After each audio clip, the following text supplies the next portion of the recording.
Segala perkara dapat ku tanggung di dalam Dia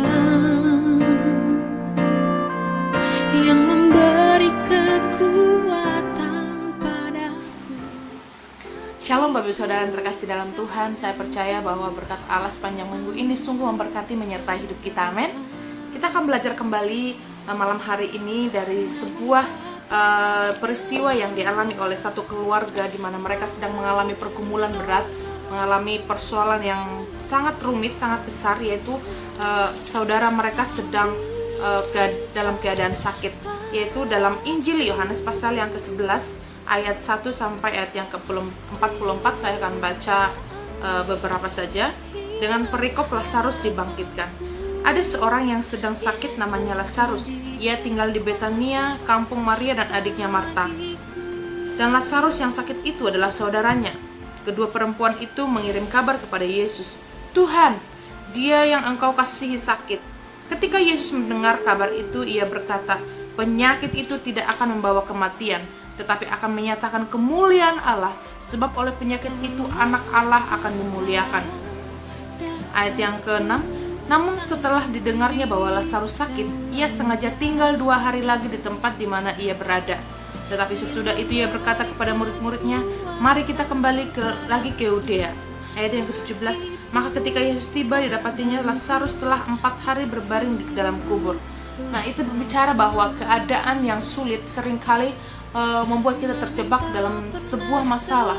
Dan masalah tersebut bisa saja membuat kita lari dari kesabaran, membuat kita putus asa, bahkan menyerah, kecewa kepada Tuhan. Namun Maria dan Marta melakukan hal yang benar, yaitu mereka datang kepada Tuhan, menyerahkan apa yang sedang mereka alami, pergumulan mereka kepada Tuhan, dan Tuhan nyatakan kuasanya tidak tepat seperti apa yang mereka harapkan. Yaitu ketika kita dalam keadaan sulit, yang kita harapkan adalah pertolongan Tuhan pada waktu itu juga nyata. Namun Tuhan seringkali berkata tunggu. Kita harus sabar menunggu waktu itu, saudara. Namun waktu Tuhan adalah waktu yang terbaik, seperti pujian yang sering kita naikkan kepada Tuhan, ya. Nah, biarlah setiap kita yang sedang mengalami pergumulan hari-hari ini, di masa pandemi yang masih merajalela di bangsa kita, biarlah kita boleh datang kepada sumber yang benar, semakin mengeratkan diri kepada Tuhan, dan waktu Tuhan pasti akan Tuhan genapi, dan janji Tuhan tidak akan pernah diingkari, sebab Tuhan akan menepati, menggenapi setiap janji-janjinya bagi setiap kita orang-orang yang percaya, amin.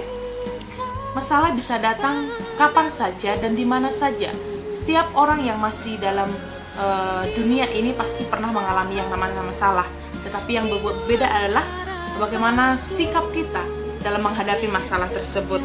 Bapak Saudara, Tuhan mengingatkan kita bahwa jangan pernah fokus kepada masalah apa yang sedang kita alami hari-hari ini, tetapi fokuslah kepada Tuhan yang sanggup melakukan jauh lebih besar dari apa yang kita harapkan, jauh lebih besar dari apa yang kita pikirkan dan doakan. Sebab waktu Tuhan adalah waktu yang terbaik.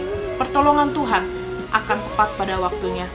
Memang benar, masalah pasti datang silih berganti, tapi tidak benar kalau Tuhan meninggalkanmu. God bless you all.